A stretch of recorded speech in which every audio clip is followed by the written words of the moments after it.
What kind of father leads his disabled daughter into the woods and never plans to bring her back? They say money can't buy love, but what if it can buy silence, lies, and a plan so cold it chills your bones? Grace was just a little girl who wanted her father to love her. He was a rich man, obsessed with perfection, and she was the flaw he couldn't erase fast enough. But what he didn't count on was the Labrador. The only witness, the only hope. This story broke my heart and shook me to my core. What would you have done if you were in Grace's shoes? Or Cooper's paws? Let me know your thoughts in the comments below. I really want to hear them, and make sure to watch until the end.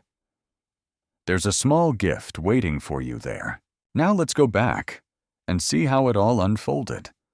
The morning sun, a pale disk in the frigid winter sky, cast long, skeletal shadows across the polished marble floors of the Beaumont Pines Grand Salon.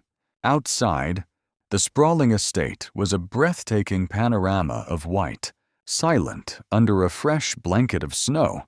Inside, the air was still, cold, and thick with an unspoken tension that belied the opulence.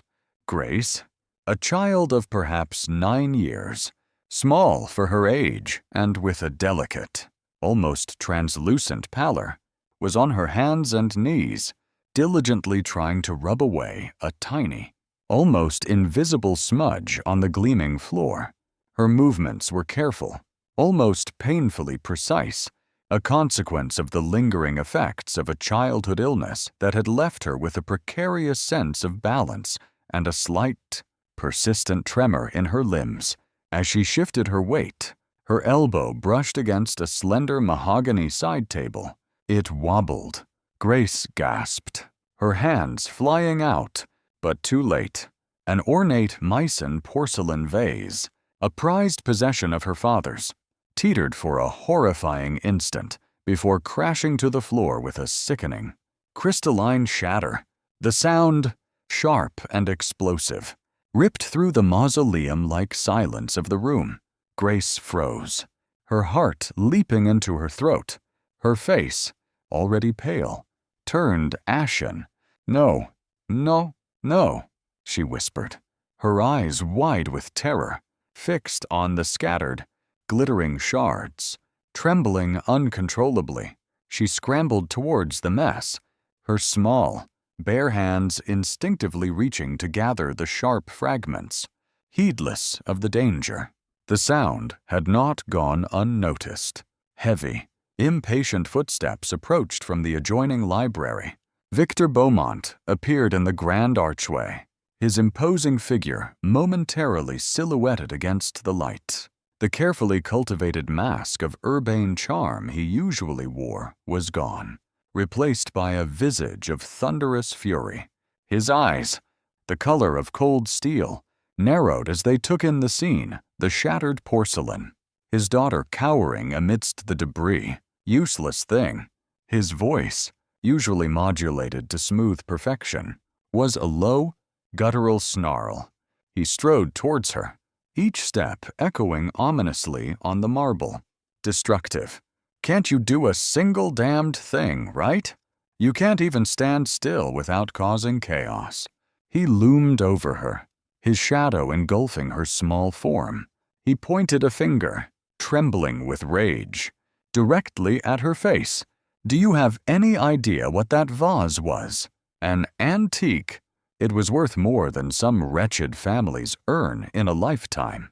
You clumsy little fool." Grace flinched as if struck. I didn't mean to. Papa, I'm so sorry," she stammered, her voice barely a whisper. Tears welled, blurring her vision, but she fought desperately to hold them back. Crying, she knew from bitter experience, only incited his rage further. "Look at you." Victor spat, his lip curling in disgust. "Awkward, slow.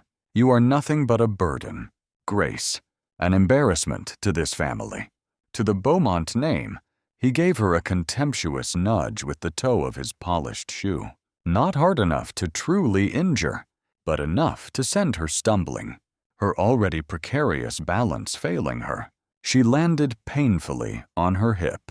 "Don't you dare disgrace me further with your very existence." He ignored her choked sob, his mind already calculating the inconvenience. "The cost?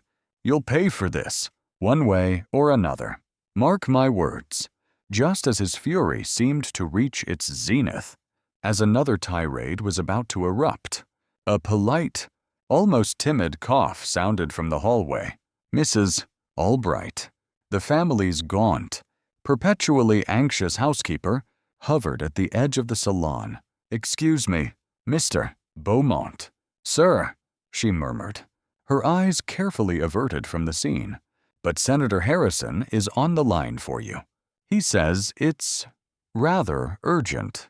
The transformation in Victor Beaumont was instantaneous, a chilling display of practiced duplicity. The storm clouds on his face vanished as if by magic. The murderous rage in his eyes was instantly veiled, replaced by an expression of smooth, professional composure. He straightened his silk tie, ran a hand over his impeccably styled dark hair, and a charming, almost boyish smile materialized on his lips. He turned to Grace, who was still on the floor, trembling amidst the porcelain shards, her mind reeling from the sudden shift.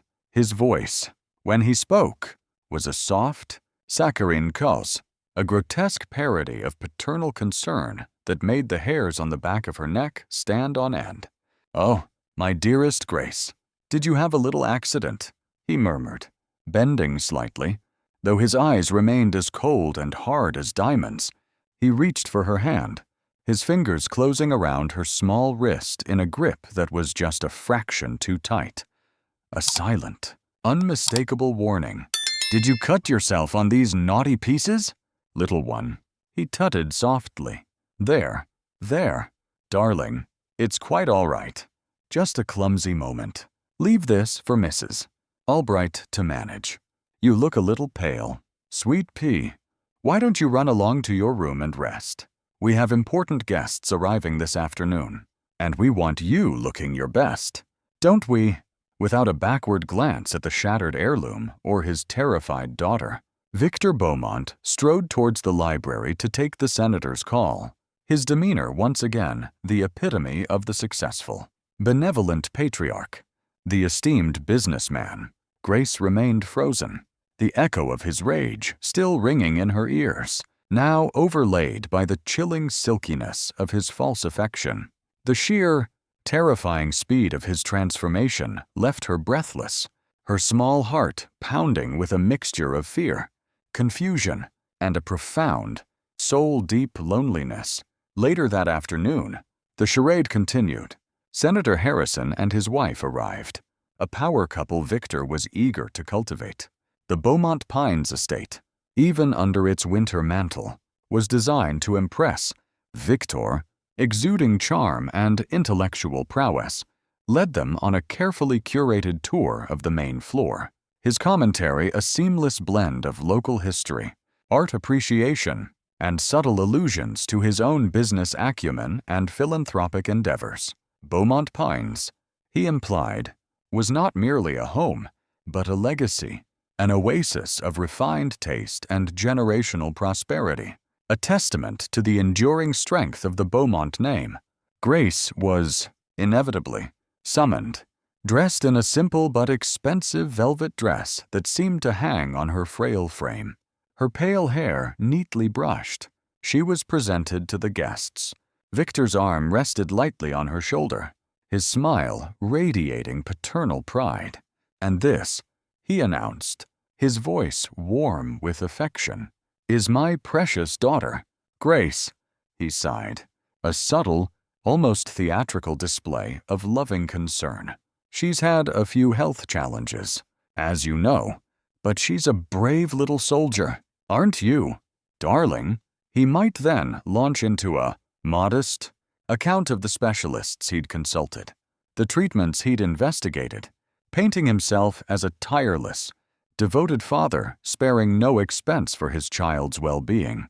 The senator and his wife would murmur sympathetically, duly impressed by his dedication. For anyone who had witnessed the scene that morning, the contrast would have been nauseating. This meticulous performance of paternal love, set against the backdrop of his earlier viciousness, painted a chilling picture of the man behind the mask, and hinted at the true nature of life within the gilded cage of Beaumont Pines. The estate itself, in the stark beauty of winter, seemed to collude in this atmosphere of cold splendor and isolation. Vast tracts of ancient pine forest, their branches heavy with snow, stretched as far as the eye could see. The winding trails that led deeper into their shadowed depths now all but obliterated. The silence was profound, broken only by the sigh of the wind through the trees or the distant cry of a hawk. It was a majestic, almost intimidating stillness that amplified the sense of remoteness, of being utterly cut off from the bustling world beyond. The main house, a sprawling stone edifice, stood silhouetted against the pale sky, its dark, mullioned windows like vacant eyes staring out over the frozen landscape. It felt less like a home and more like an exquisitely appointed fortress, a luxurious prison. Grace was its most solitary inmate. Though intelligent and acutely perceptive for her age, her world was circumscribed by her father's will and her own physical limitations. The illness that had nearly claimed her life as a toddler had left her with weakened legs and a delicate constitution. Walking was a conscious effort, each step requiring concentration. She often had to steady herself by trailing a hand along a wall or piece of furniture, and sometimes, despite her best efforts, she would stumble or fall, incidents that invariably drew Victor's ire. Her inner world was a complex tapestry of fear, longing, and a quiet, desperate understanding. She knew, with a certainty that chilled her to the bone, that her father's public displays of affection were a lie. She lived in constant dread of his unpredictable rages, his scathing criticisms, his inventive, cruel punishments.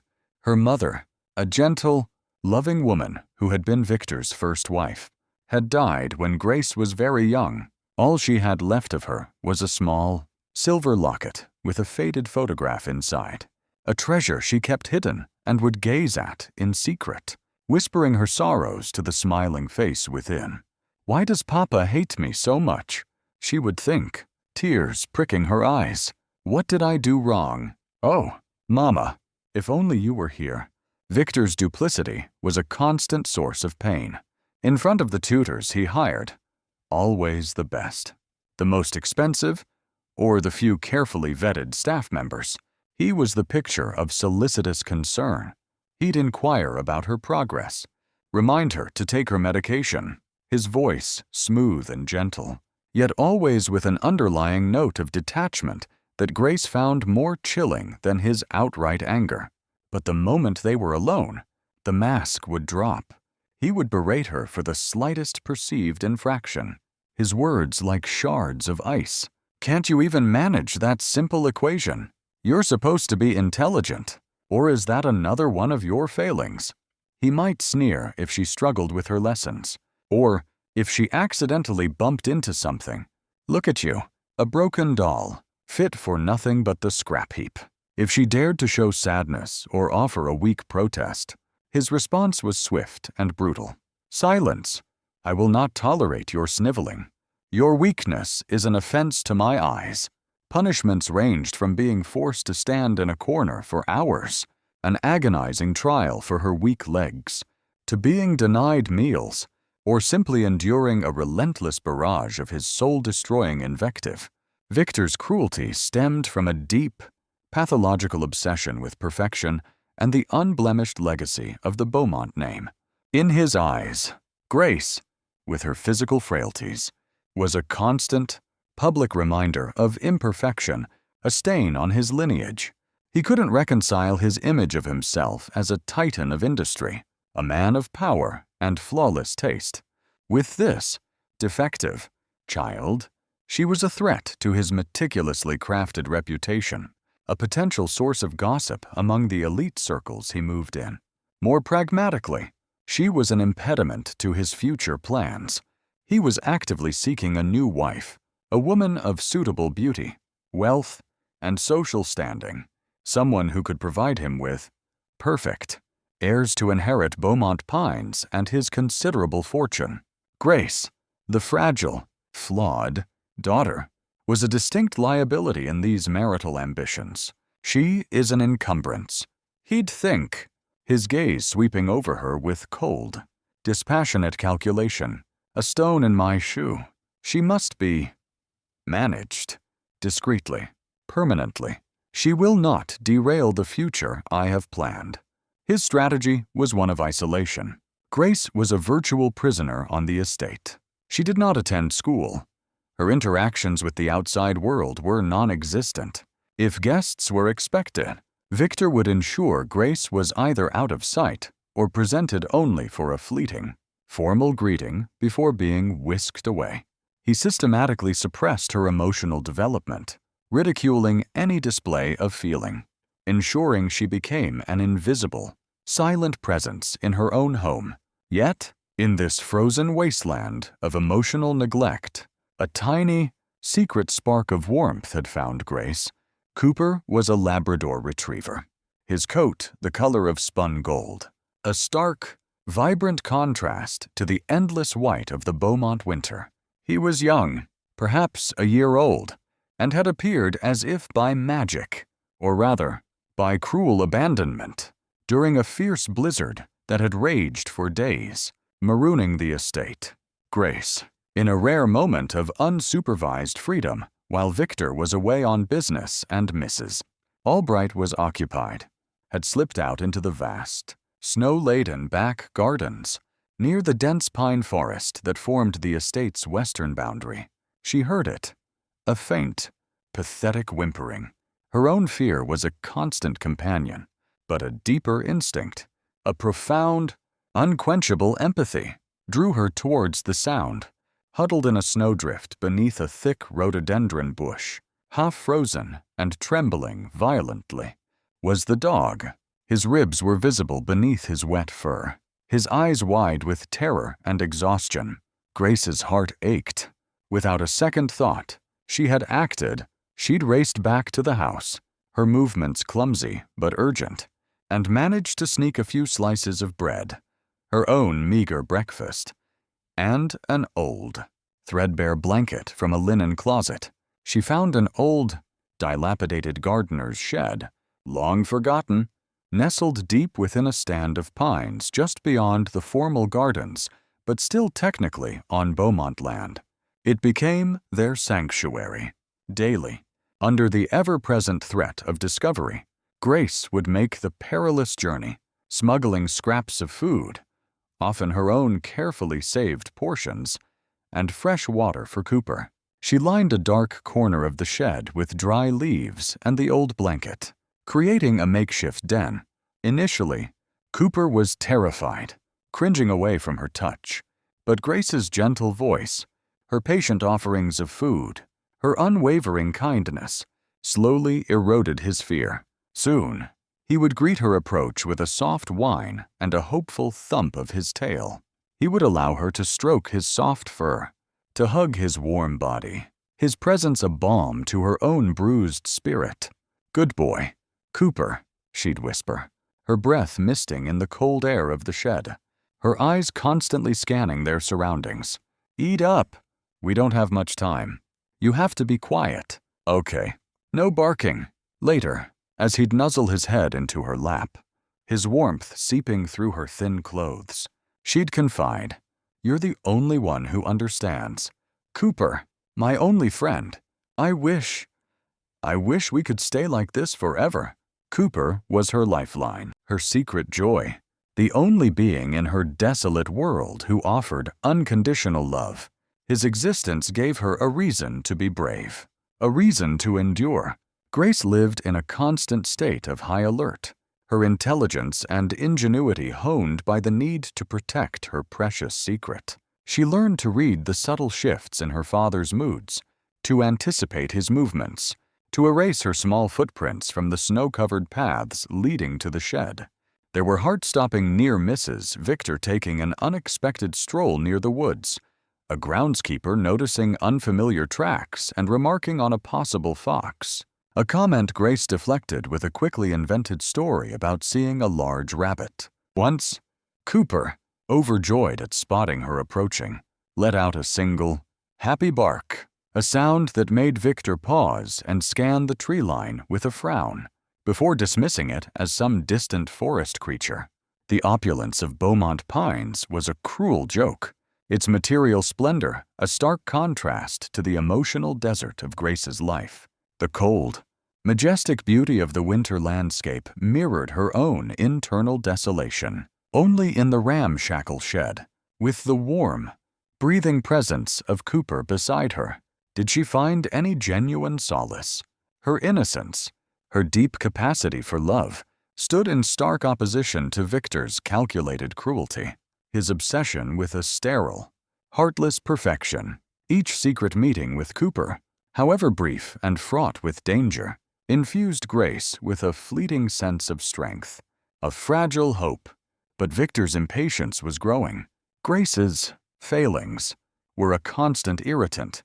He was seen more frequently on the phone, his conversations hushed and intense, or closeted with lawyers. Sometimes, Grace would see him poring over maps of remote, undeveloped tracts of land owned by the Beaumont estate, deep in the mountains. She once overheard him muttering to himself, his back to her, "It can't continue. This impediment requires a permanent solution. A long trip. Perhaps, yes, a very special arrangement." A chill deeper than the winter air settled in Grace's heart. She lived with the constant, gnawing fear of Cooper's discovery, haunted by nightmares of him being dragged away, of Victor's rage redirected at her only friend. As dusk settled, painting the snow-covered landscape in shades of lavender and steel gray, Grace would often stand by her bedroom window, gazing out at the silent, forbidding forest.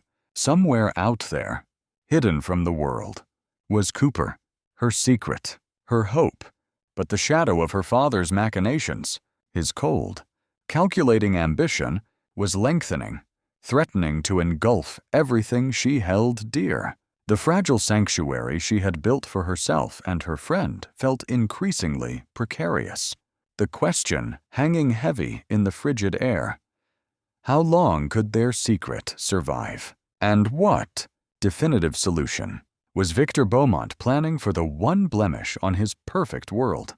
The silence of Beaumont Pines was no longer peaceful. It was pregnant with an unspoken, gathering menace. The fragile peace Grace found in her secret moments with Cooper was a flickering candle against the gathering storm of Victor Beaumont's impatience.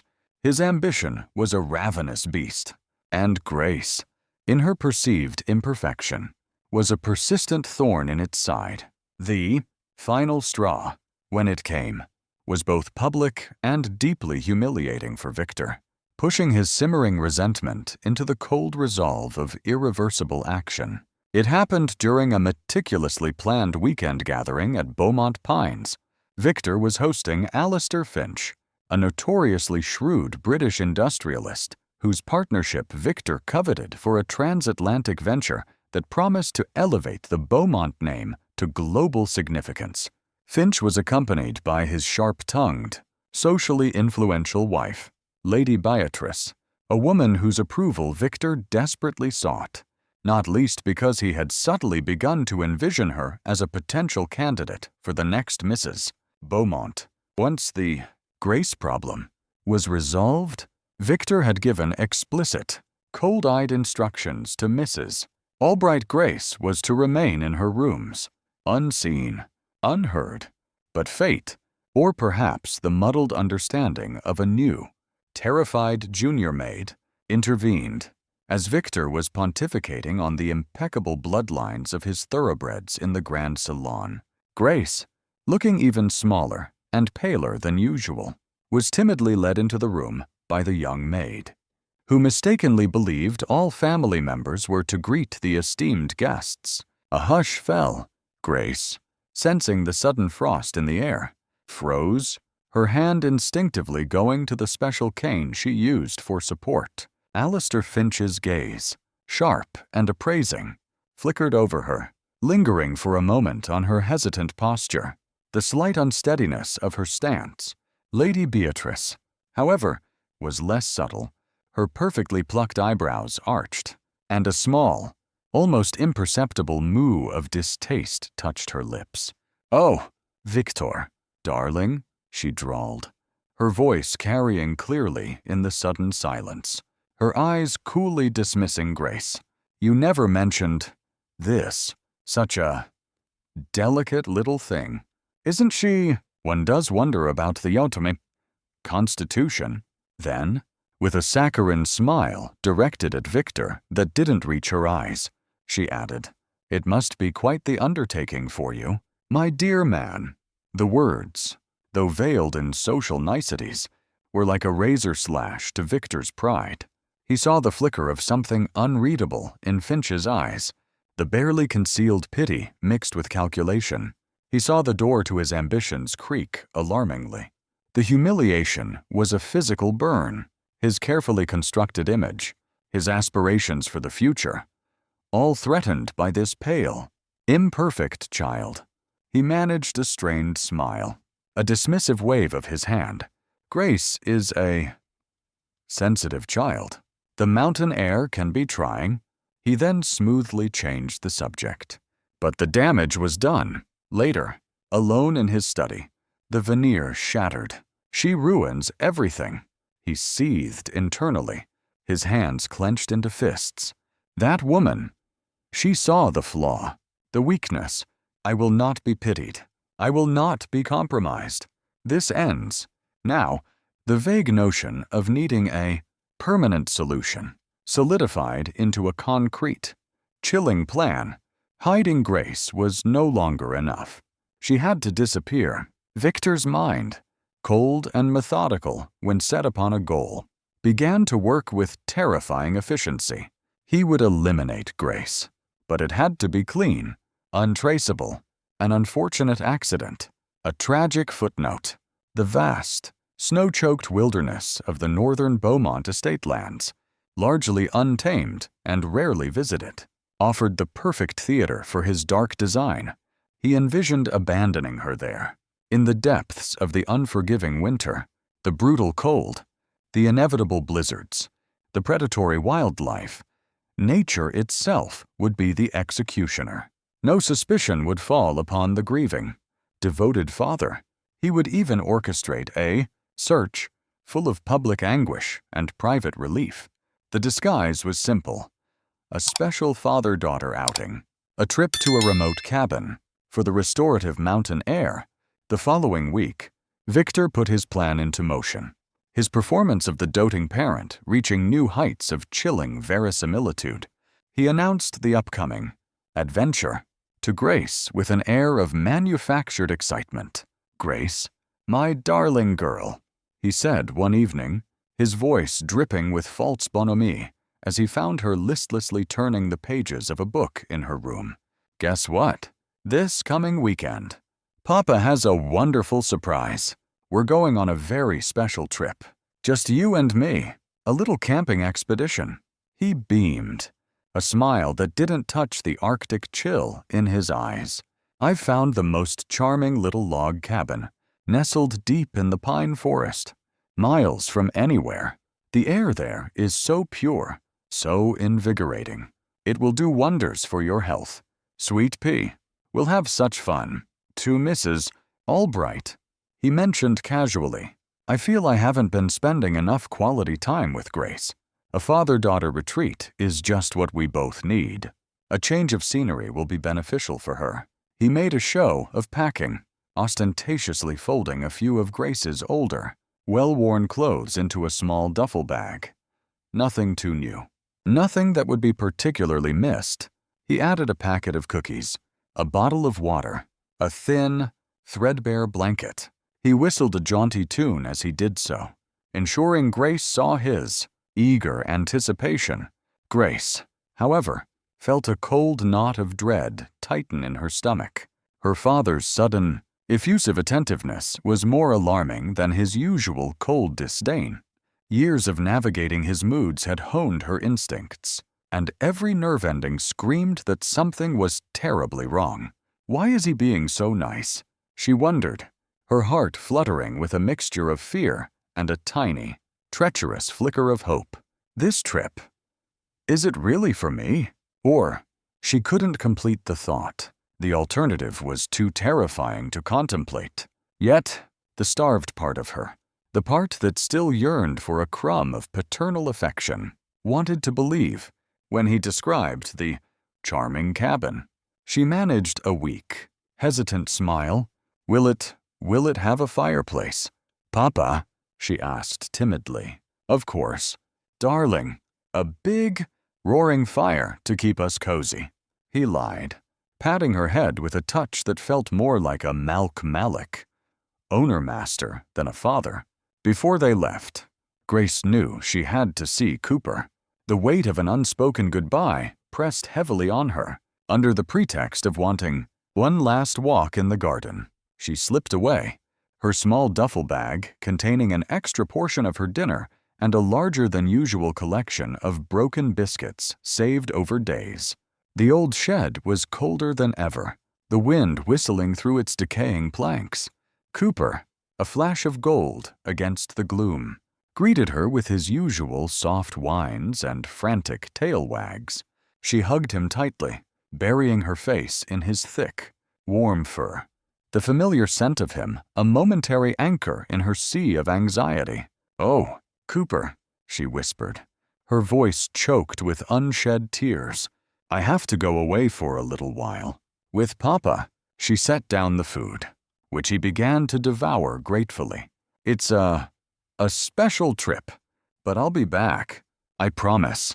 I'll come back for you as soon as I can. You be a good boy. Stay hidden. Stay safe." Cooper, sensing the deep distress in her voice, the tremor in her hands, whined again, a low, mournful sound. He licked her face, then nuzzled his head insistently against her chest, as if trying to hold her there, to prevent her from leaving.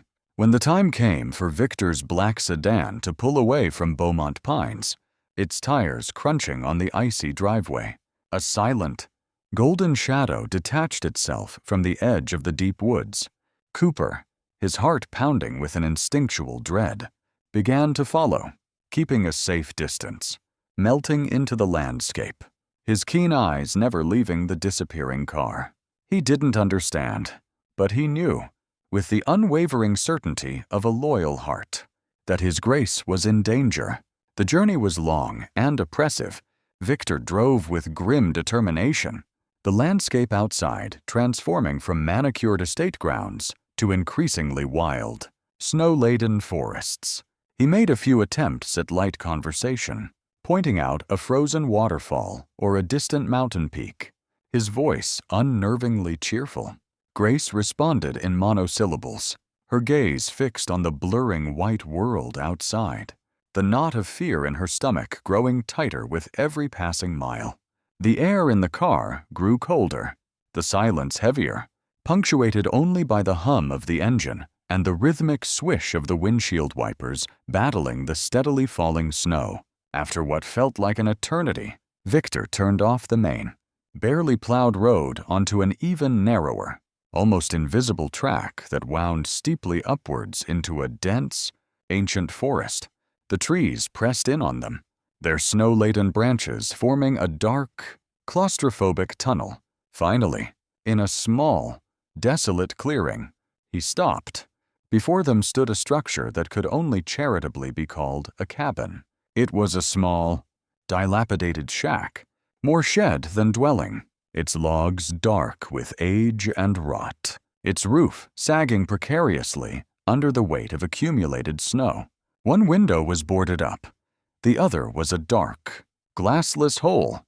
The door hung crookedly on rusted hinges. "Here we are, Sweet Pea," Victor announced, his voice echoing falsely in the profound silence. "Our little woodland retreat." He opened Grace's door and unceremoniously helped her out, his grip on her arm firm, The cold hit her like a physical blow, stealing her breath. Snow was falling heavily now, thick, wet flakes that clung to her eyelashes. He pushed open the cabin door with a grating screech. The interior was even more desolate than the outside suggested. A single, small room, dirt floor, bare except for a pile of old, musty straw in one corner and a few scattered pieces of rotted wood.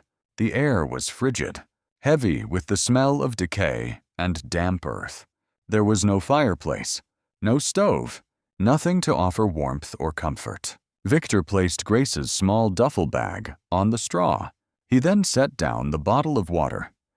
Grace noticed with a sinking heart that it was less than half full, and the small packet of cookies. He turned to her, forcing that terrible, reassuring smile. "Now, Grace, dear, you settle in and make yourself comfortable. Papa just needs to scout around a bit, see if I can find some dry kindling for a fire, and check for the nearest ranger station.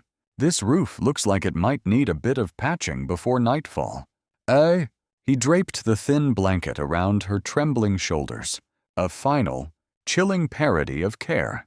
"You stay right here where it's cozy. It's much too cold and snowy for you to be wandering about outside. I'll be back before you know it. Promise?" He didn't meet her eyes. He stepped out of the shack, his movements quick, almost furtive. Grace heard him fumbling with something outside the door. Then, the sickening, definitive sound of a heavy wooden bar being dropped into place across the door, followed by the creak of rope being pulled taut. He was gone. She heard the crunch of his footsteps receding in the snow. Then, the muffled slam of a car door, the roar of an engine turning over, and finally, the sound of the vehicle driving away, fading into the howl of the wind and the relentless, silent fall of the snow. Grace sat alone in the rapidly darkening, frigid shack, the echo of her father's false promise hanging in the icy air.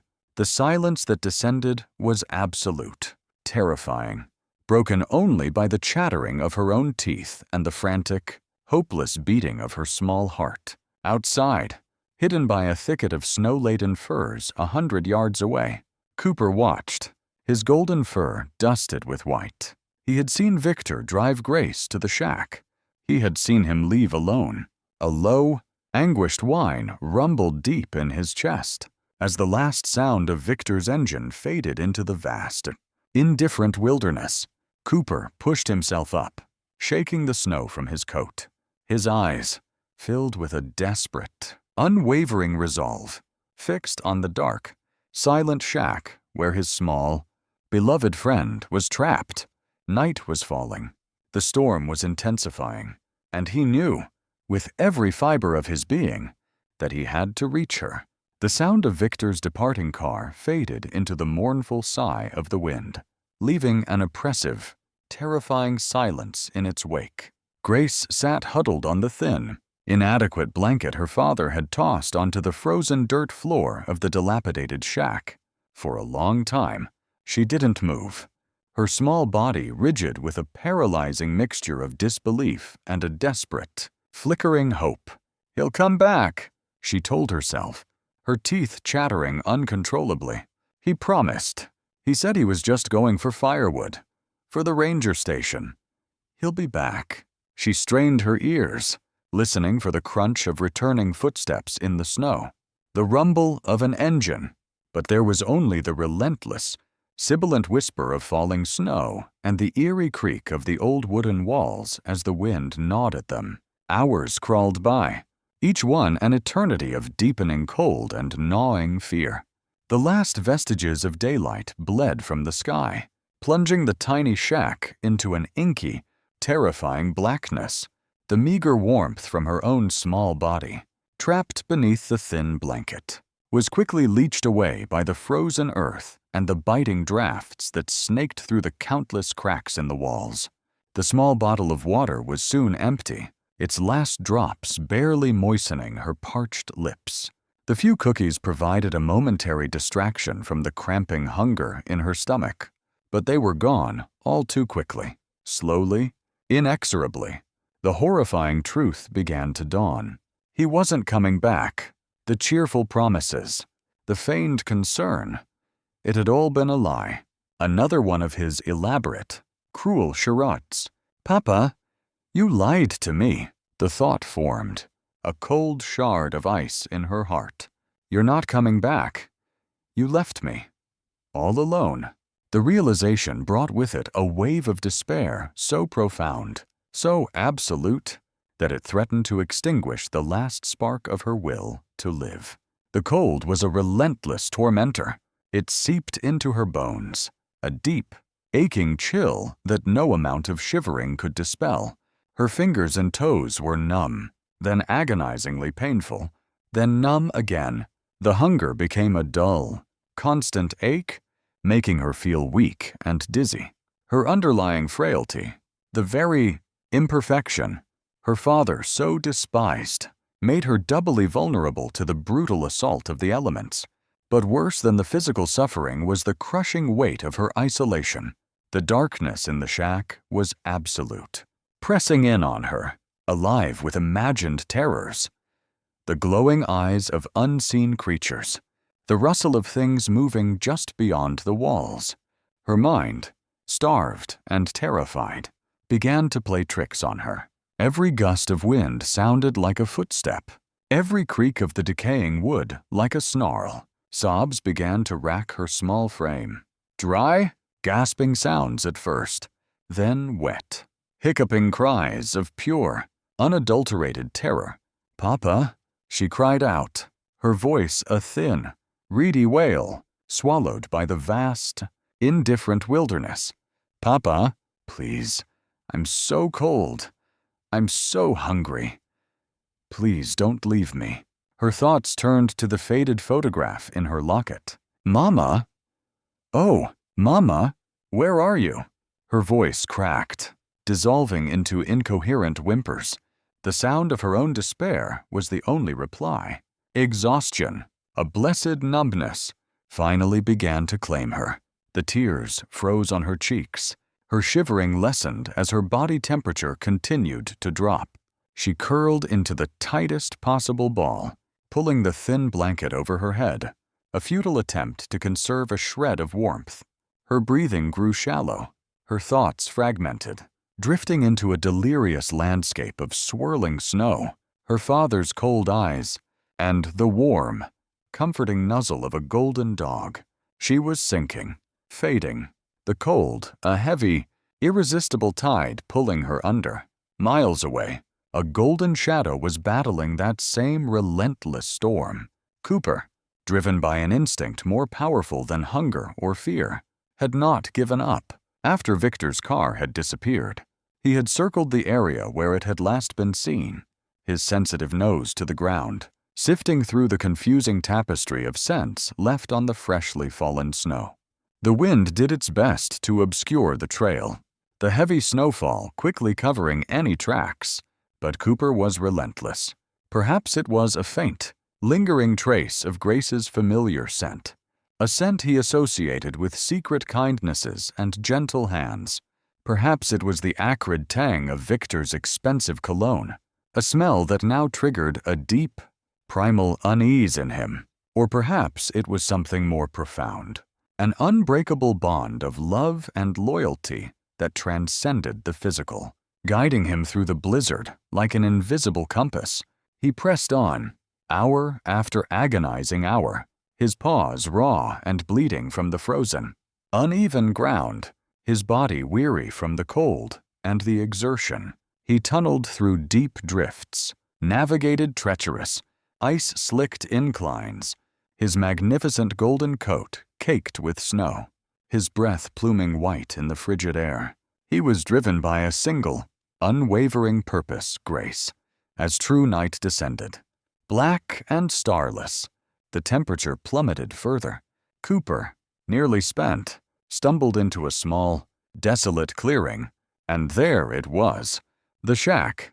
He recognized it instantly, not by sight, but by the sudden, overwhelming surge of Grace's scent, faint but unmistakable, mixed with the lingering, hated odor of Victor.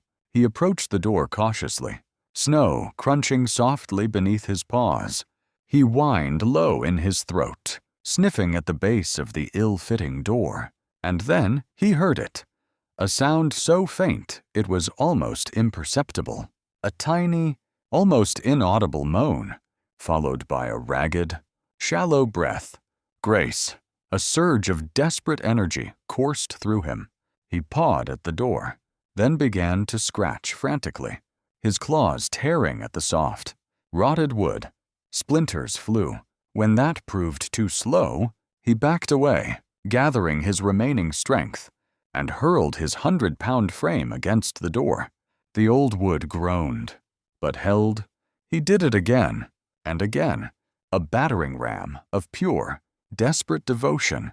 His shoulder throbbed with pain, and he tasted blood from a cut above his eye where a piece of wood had struck him. But he didn't stop. Finally, with a rending crack that echoed through the silent forest, the heavy wooden bar Victor had placed across the door splintered and snapped. The door itself, its rusted hinges giving way, crashed inwards with a resounding thud. Cooper burst into the pitch-black, freezing interior, his eyes quickly adjusting to the gloom. He found her almost immediately, a small, still form huddled in the far corner, partially covered by a dusting of snow that had blown in through the now open doorway. She was terrifyingly still. A keening, anguished sound escaped him. He rushed to her side, nudging her gently with his cold, wet nose. No response. He licked her face, again and again, his warm, rough tongue trying to impart some sensation, some life, into her icy skin. Her eyelids were tinged blue. Her lips were almost colorless. Her breathing was a mere flutter, barely visible. Desperate, he began to nudge her more insistently, whining, a frantic plea in his voice. After what felt like an eternity, her eyelids flickered. Just a fraction, but it was enough. With a soft, almost crooning sound, Cooper lay down beside her, carefully, tenderly draping his large, warm body over her small, frozen one. He curled himself around her, a living shield against the murderous cold, his thick fur a desperate offering of warmth. He tucked his head close to hers, his warm breath puffing gently against her cheek, trying to share the very heat of his life. Slowly, so slowly, Grace began to stir. The encompassing warmth, the familiar, comforting scent of her secret friend, penetrated the icy fog of her delirium. Her eyes, mere slits in her pale face, struggled to focus in the darkness. She saw a blurry, golden shape, felt a warm, rhythmic breathing beside her. Coo, purr. The word was a faint, incredulous whisper, barely more than a breath of air. Is it really you? She didn't have the strength to move, but her instinct was powerful. Her frozen fingers, fumbling and weak, found his fur, clutched at it, anchoring her to this impossible, miraculous warmth. This was Cooper, her Cooper. He had come for her. The dog lay still, his body a furnace against hers, his heart beating a steady, reassuring rhythm. He licked her cheek again, a gentle caress, then rested his heavy head on her shoulder, a silent, unwavering sentinel. He would not leave her. He would fight the cold, the darkness, the encroaching death, with every ounce of his being. Through the longest, darkest hours of that terrible night, they lay together, a child and her dog, two small sparks of life huddled against the vast, indifferent fury of the winter storm. Outside, the wind howled like a banshee, and the snow continued its relentless, silent assault, piling in drifts against the broken door of the shack. Cooper's body heat was a fragile miracle, a temporary reprieve, but the gnawing hunger, the deep, pervasive chill, the insidious weakness of Grace's illness, these were formidable enemies. Dawn was still many hours away. Survival. For Grace, now hung by the thinnest, most tenuous of threads, a thread woven of a little girl's will to live and a loyal dog's extraordinary, unwavering love. What did you think of today's story? If it made your day, drop a good in the comments. If it didn't hit the mark, just type 1. Got your own thoughts? I'd love to hear them below. And hey, don't forget to hit subscribe.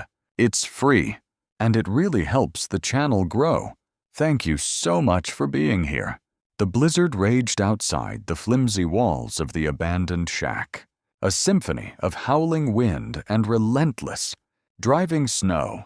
Inside, in the frigid, Stygian darkness, Cooper was a steadfast, unwavering source of warmth and life for Grace. Throughout that endless, brutal night, he did not move from his position, his large, furry body a living blanket draped over her small, shivering form. His own discomfort, the gnawing hunger, the raw ache in his battered shoulder from breaking down the door, the pervasive cold that even his thick Labrador coat could not entirely repel, was secondary to the desperate urgency of protecting the precious, fading life beside him. Occasionally, a low, soft whimper would escape his throat, a sound that seemed to vibrate with a deep, sorrowful empathy, as if he were trying to soothe Grace through her delirious, troubled sleep. His warm breath, smelling faintly of pine needles and wet fur, puffed gently against her icy cheek.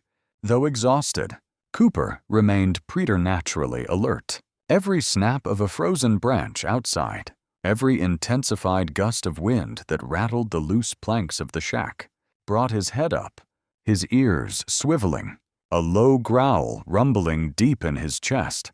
He was a sentinel, a guardian, ready to defend his small, helpless charge against any threat, real or imagined, that might emerge from the wild, storm-swept darkness. Grace drifted in and out of consciousness, caught in a terrifying limbo between life and a cold, encroaching oblivion. During her brief, lucid moments, the world was a confusing blur of icy pain, profound weakness, and the overwhelming, comforting reality of Cooper's presence. She could feel the surprising softness of his fur against her skin, the steady, rhythmic rise and fall of his breathing, the radiating heat from his body that was the only thing staving off the final, numbing chill. Instinctively, her frozen fingers would clench tighter in his fur, her small body trying to burrow even deeper into his life-giving warmth. In these fleeting moments of awareness, fragmented words, weak and tremulous, would escape her lips, whispers lost in the fur of his neck. "Cooper, good boy, don't go. Please, stay with me." And sometimes, a sigh of pure, animal comfort. "So warm. Cooper, you're so warm." He was her anchor, her only reality in a world that had dissolved into pain and fear. He was the warmth in the heart of the blizzard, the steadfast presence that whispered, simply by being there, that she was not entirely alone. But even Cooper's heroic efforts could only do so much. The gnawing hunger, the parching thirst, and the insidious effects of her pre-existing frailty were waging a relentless war against her dwindling reserves. Her breathing grew fainter, her periods of lucidity shorter, her small body succumbing to the inevitable toll of exposure and neglect. As the first, steely gray light of a reluctant dawn began to filter through the cracks in the shack walls, the blizzard finally started to abate. The wind easing its mournful howl, the world outside was transformed into a silent, sculpted landscape of deep, pristine snow. Cooper, who had not slept, lifted his head. He licked Grace's face again, a gentle, questing touch. Her skin was still frighteningly cold, her breathing alarmingly shallow. He could feel the life force in her ebbing away. A deep, primal understanding settled in him. His warmth was not enough. Grace needed more. She needed food, medicine, the kind of help only humans could provide. He had to find someone. With infinite reluctance, he began to gently disentangle himself from her weak, unconscious grasp. Her fingers, still curled in his fur, resisted slightly, a silent plea. He whined softly, a sound of profound distress, and licked her pale forehead one last time. A tender, temporary farewell. Then, with a soft, almost inaudible bark that seemed to say, "I'll be back," he stood, shook the stiffness from his weary limbs, and with a determined set to his jaw, trotted resolutely out of the broken doorway into the biting cold of the new day. Grace, in that fragile state between sleep and unconsciousness, registered the sudden absence of warmth, the abrupt return of the crushing cold. Her eyelids fluttered open. She saw, or thought she saw, Cooper's golden form disappearing through the doorway. A fresh wave of terror, sharper and more urgent than before, pierced through her delirium. No, she tried to cry out. Cooper, don't leave. But no sound emerged. Only a faint, voiceless puff of air. She was alone again, and the despair was a suffocating blanket. Cooper plunged into the deep snow, his powerful legs working tirelessly. He ran with a desperate urgency, his senses straining for any sign of human habitation. The forest was a vast, silent, white labyrinth. He followed his instincts, heading in a direction that vaguely corresponded with the way Victor's car had come. But the landscape was treacherous, the snowdrifts sometimes chest-high. He was hungry, thirsty. His paws were raw, and his shoulder ached from his earlier exertions. But the image of Grace, small and fading in that desolate shack, fueled his every step. He could not fail her. After what felt like an eternity of plowing through the frozen wilderness, his breath ragged, his body trembling with fatigue, he detected it. A faint, almost imperceptible scent on the crisp morning air. Wood smoke. Hope surged through him. A jolt of adrenaline. He quickened his pace. His barks, weak at first, then stronger, echoing through the silent trees. The scent grew stronger. He could hear it now, too. The rhythmic, metallic thwack of an axe splitting wood. He burst through a thicket of snow-laden pines and found himself on the edge of a small clearing. In the center stood a sturdy, rustic log cabin, a plume of smoke curling merrily from its stone chimney. A man, burly and middle-aged, dressed in a heavy plaid jacket and work boots, was methodically splitting logs beside a woodshed. This was John Cartwright, a reclusive but kind-hearted woodsman who lived a quiet life tending his small plot of land and occasionally guiding hunting parties. He looked up, startled, as the golden Labrador, caked in snow and clearly exhausted, stumbled into his clearing, barking insistently. "Well now, fella," John said, lowering his axe, his voice a low, gentle rumble. He was a man of few words, more comfortable with the silence of the forest than the chatter of towns. "Where in tarnation did you come from? You look half frozen." "Boy." Cooper didn't stop barking. He ran a few steps towards John, then turned and ran a short distance back in the direction he had come, looking back with an expression of such desperate, intelligent urgency that it gave John pause. The dog whined, then repeated the action, nudging John's leg with his wet nose, then trying to gently tug at his thick work pants. "Whoa there, easy now," John said, a flicker of curiosity, then concern, in his weathered blue eyes. The dog wasn't just lost. It was trying to tell him something. "What is it? Boy, what's got you so riled up? You trying to show me something?" Cooper barked again, a sharp, commanding sound, then took off a few paces towards the woods, looking back expectantly, his entire body trembling with a mixture of exhaustion and desperate appeal.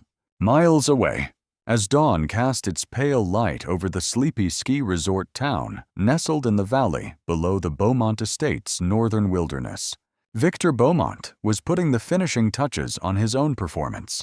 He had driven through the night, ensuring he was seen checking into a luxurious suite at the most exclusive hotel well before sunrise, establishing his alibi, now showered, shaved, and dressed in impeccably casual but expensive winter attire. He presented himself at the small, local police precinct. His face was a mask of carefully constructed anguish. His eyes were red-rimmed, a trick learned from a particularly dramatic actor he knew. His voice hoarse with feigned emotion. "Officers, please, you have to help me," he cried, his voice breaking convincingly as he addressed the surprised desk sergeant. "My daughter, my little Grace, she's gone, vanished." He was ushered into a small office, where he recounted his fabricated tale to a sympathetic young deputy. "We were on a father-daughter camping trip," he began, his voice choked with sobs. "Up in the northern woods, for her health. You see, the fresh air. We found this old cabin. The snow started coming down so hard. I told her to stay put, stay warm, while I went to look for a ranger station to see if we could get some help with a leaky roof. I wasn't gone long, an hour, maybe less. But when I got back," he buried his face in his hands, his shoulders shaking. "She was gone. Just gone. The snow, it covered everything so quickly. She's so frail. Her health. Oh, God, she won't survive out there." He looked up, his eyes pleading. "Please, you have to find her. I can't live without my little girl." The deputy, moved by the wealthy businessman's evident distress, assured him they would do everything possible. A small search party was quickly organized. A couple of local officers, a few volunteer firefighters familiar with the rugged terrains. Victor, insisting on joining despite his exhaustion and grief, artfully guided them, providing vague, misleading directions that sent them combing through areas miles away from the desolate shack where Grace lay fighting for her life. He played the part of the distraught father to perfection, his heart a cold, triumphant stone in his chest. Every passing hour, he knew, diminished Grace's chances and solidified his freedom. Back in the snowy wilderness, John Cartwright, a man accustomed to the language of the forest and the ways of animals, found himself inexplicably trusting the desperate urgency in the golden dog's eyes. "All right, boy, all right," he said, shouldering his axe. "Lead the way. Let's see what's got you in such a state." Cooper, with a joyful bark that was half sob, turned and plunged back into the snow-covered woods, John following his determined, exhausted guide. The race against time had begun. Grace's life now rested on the intuition of a woodsman and the unwavering loyalty of a dog who refused to give up hope. The outcome hung precariously in the balance. As Victor's calculated charade continued to unfold, a dark counterpoint to their desperate, frozen journey, John Cartwright, a man whose life was etched by the quiet rhythms of the forest, wasted no time.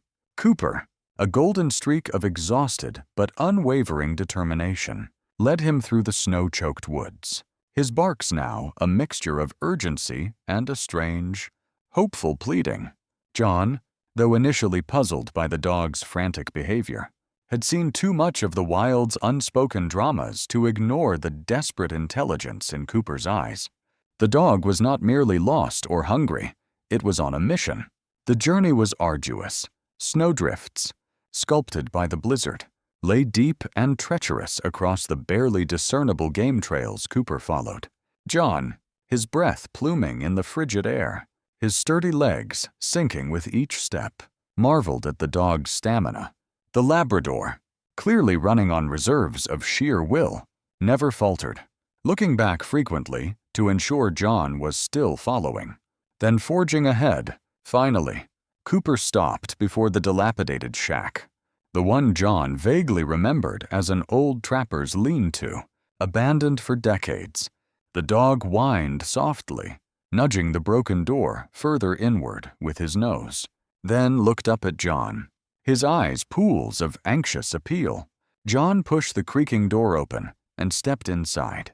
The sight that greeted him made his weathered heart constrict.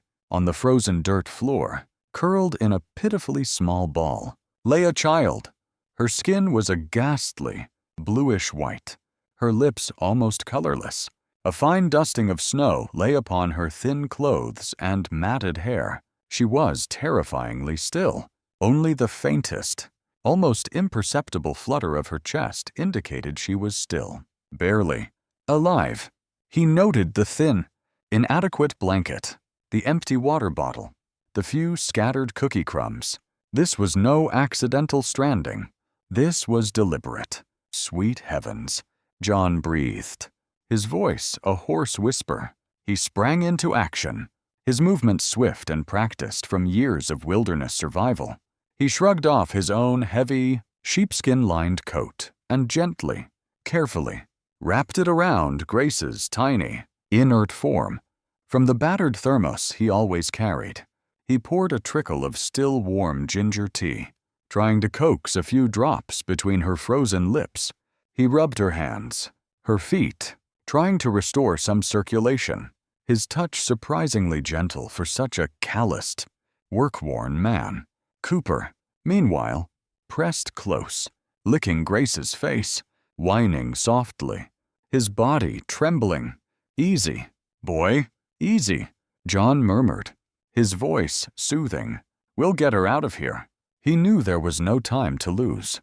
He carefully lifted Grace, her body alarmingly light, into his strong arms.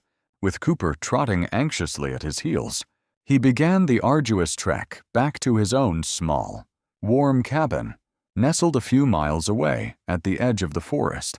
Each step was a prayer. Once inside his cabin, with Grace bundled in every blanket he owned before a roaring fire, John radioed the county sheriff and the emergency medical services in the nearest town, his voice terse and grim as he recounted what he had found. Grace was airlifted to the regional hospital. Her condition critical severe hypothermia, advanced malnutrition, the beginnings of pneumonia, and a profound psychological shock that left her unresponsive. As doctors and nurses battled to save her fragile life, the story of her discovery began to circulate. A child, abandoned in a locked, remote shack in the dead of winter, led to safety by a heroic dog. It was the stuff of grim legend, and it starkly contradicted the tearful, frantic account. Victor Beaumont was currently spinning to the authorities in the valley town below. The lead investigator, Sheriff Brody, a man with little patience for the theatrics of the wealthies, felt a prickle of suspicion. Beaumont's story, a sudden blizzard, a moment's inattention, a child wandering off, felt too polished, too convenient. The location John Cartwright described was miles from where Beaumont claimed to have been, hiking with his frail daughter. And then there was the dog. This dog, Mr. Cartwright. Sheriff Brody asked John later that day, "You're sure it led you right to her?" And the cabin was secured from the outside. "Sheriff," John said, his voice quiet but firm, "that dog knew exactly where she was. He broke down that door himself, near as I can tell. And yes, sir, that heavy bar was across the outside. No way that little girl put it there." The pieces weren't fitting Victor's narrative. Sheriff Brody ordered a full forensic sweep of the shack and the surrounding area. He also, on a hunch born of years dealing with deceit, impounded Victor Beaumont's luxury SUV. He wasn't sure what he was looking for, but Beaumont's overly emotional performance felt increasingly hollow. The breakthrough came from an unexpected quarter. The SUV, a high-end model Victor had leased just months prior, was equipped with a sophisticated, always-on GPS tracking system and a forward-facing dash cam. Standard safety and liability features the leasing company installed. Features Victor, in his arrogant haste, had entirely overlooked. When the technicians retrieved the data, it painted a damning, irrefutable picture. The GPS coordinates meticulously logged the SUV's journey directly from Beaumont Pines to the remote, desolate clearing where the shack stood, a prolonged stop there, and then its journey to the ski resort town where Victor had made his tearful report. The timeline was precise. The dashcam footage was even more chilling. It showed Victor, his face a mask of cold indifference, leading a small, reluctant Grace into the shack. It recorded him emerging alone a few minutes later, calmly barring the door, and then driving away without a backward glance, the pristine snow already beginning to cover his tracks. The camera also captured his later, practiced distress as he prepared to enter the police station. The evidence was absolute. Victor Beaumont's carefully constructed charade crumbled. Confronted with the irrefutable data, his composure finally shattered, not into remorse, but into a sniveling, self-pitying rage. He was arrested immediately, the charges escalating from reckless endangerment to attempted murder and felony child abuse. The case became a national sensation. The Beaumont betrayal, as the tabloids dubbed it, exposed the dark underbelly of a world of privilege and power. The handsome, philanthropic businessman was revealed to be a monster, his name now synonymous with unimaginable cruelty. Former associates scrambled to distance themselves, his empire built on lies and image rapidly imploding. At his trial, despite a desperate, well-funded defense that tried to paint him as a stressed, misunderstood father, the evidence was too compelling. Grace's silent, traumatized presence in the courtroom via video link from the hospital, once she was stable, too powerful. Victor Beaumont was found guilty and sentenced to the maximum term in prison.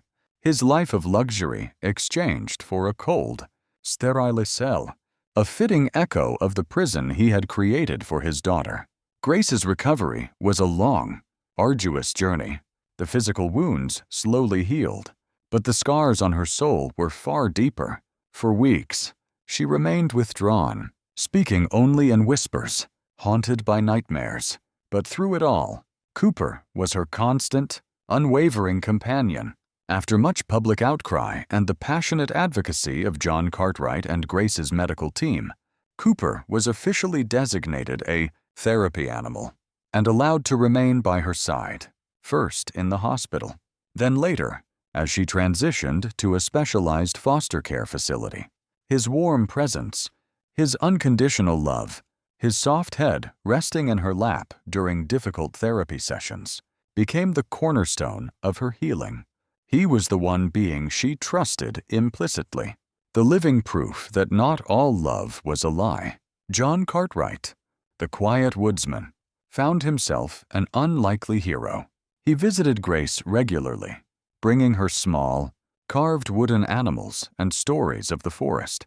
His gentle, unassuming presence a soothing balm. His wife, Martha, a warm, kind woman with a mother's heart, often accompanied him.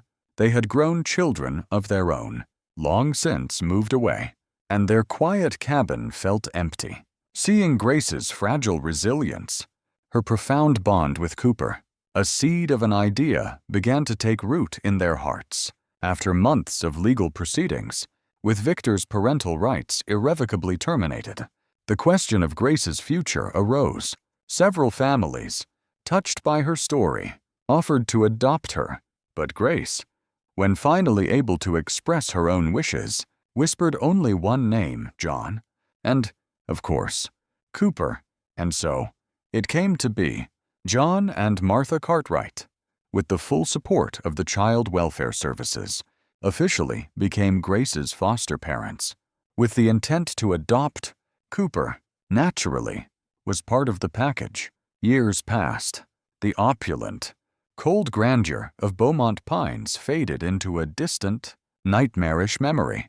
Grace's new home was John and Martha's log cabin, nestled at the edge of the same vast forest that had once been her prison, but was now her playground. It was small, filled with the scent of wood smoke, baking bread, and the happy, earthy smell of a beloved dog. There were no marble floors, no priceless antiques, but there was laughter, warmth, and an abundance of unconditional love. Grace, though still carrying the quiet shadows of her past, blossomed. She grew stronger, her laughter more frequent. Her eyes, once haunted, now sparkled with a resilient light. She learned to walk again, first with braces and Cooper's steadying presence. Then, eventually, on her own, she went to the local school, made friends, discovered a love for painting the wildflowers that carpeted the forest floor in summer. One crisp autumn afternoon, Grace, now a young teenager, sat on the porch of the cabin, Cooper's graying golden head resting in her lap. They were watching the sunset paint the sky in hues of orange and purple over the endless expanse of trees. She stroked his soft ears. "Thank you, Cooper," she whispered, her voice clear and full of an old, familiar love. "You'll always be my best, bravest friend. You saved my life. You know." Cooper thumped his tail against the porch floor, his amber eyes gazing up at her with unwavering devotion. John Cartwright emerged from the cabin, a steaming mug of hot chocolate in his hand for Grace. He smiled, a deep, contented warmth in his eyes as he looked at the girl and her dog. "That he did. Gracie girl," he said softly. "That he did. Cooper here. He's a genuine gift, a true blessing sent down for us all. And in the heart of that ancient forest, where the winter snows had once symbolized unimaginable cruelty and despair, there was now only the enduring warmth of a friendship that had conquered darkness, the gentle rhythm of a life reclaimed, and the quiet, joyful thumping of a loyal dog's tail on the path leading towards a future bright with hope. Thank you for staying with Grace and Cooper until the very end. Some scars never fade, but some friendships are strong enough to keep a soul alive. And as promised, here's a little gift for you, a special glimpse into how it all began. The Beaumont estate shimmered in the late afternoon sun, its crystal-clear pool reflecting nothing but calm. But behind the carefully polished smiles and manicured gardens, a sinister plan was taking shape. Grace, a fragile girl with gentle eyes and a body weakened by illness, believed she was safe. Her stepfather, the charming Victor, played the role of devoted caregiver, but what he really wanted was her gone. The only thing standing between her and the unthinkable. Cooper, a golden Labrador with unwavering loyalty and instincts sharper than any human's. One quiet evening, Victor made his move. Grace was pushed to the edge, literally, but as her screams faded into water, a chain broke, a gate shattered, and a blur of fur and fury dove into the pool. This isn't just a story about survival. It's about betrayal, bravery, and a bond so pure it defied death itself. Watch closely, because the quietest heroes often bark the loudest.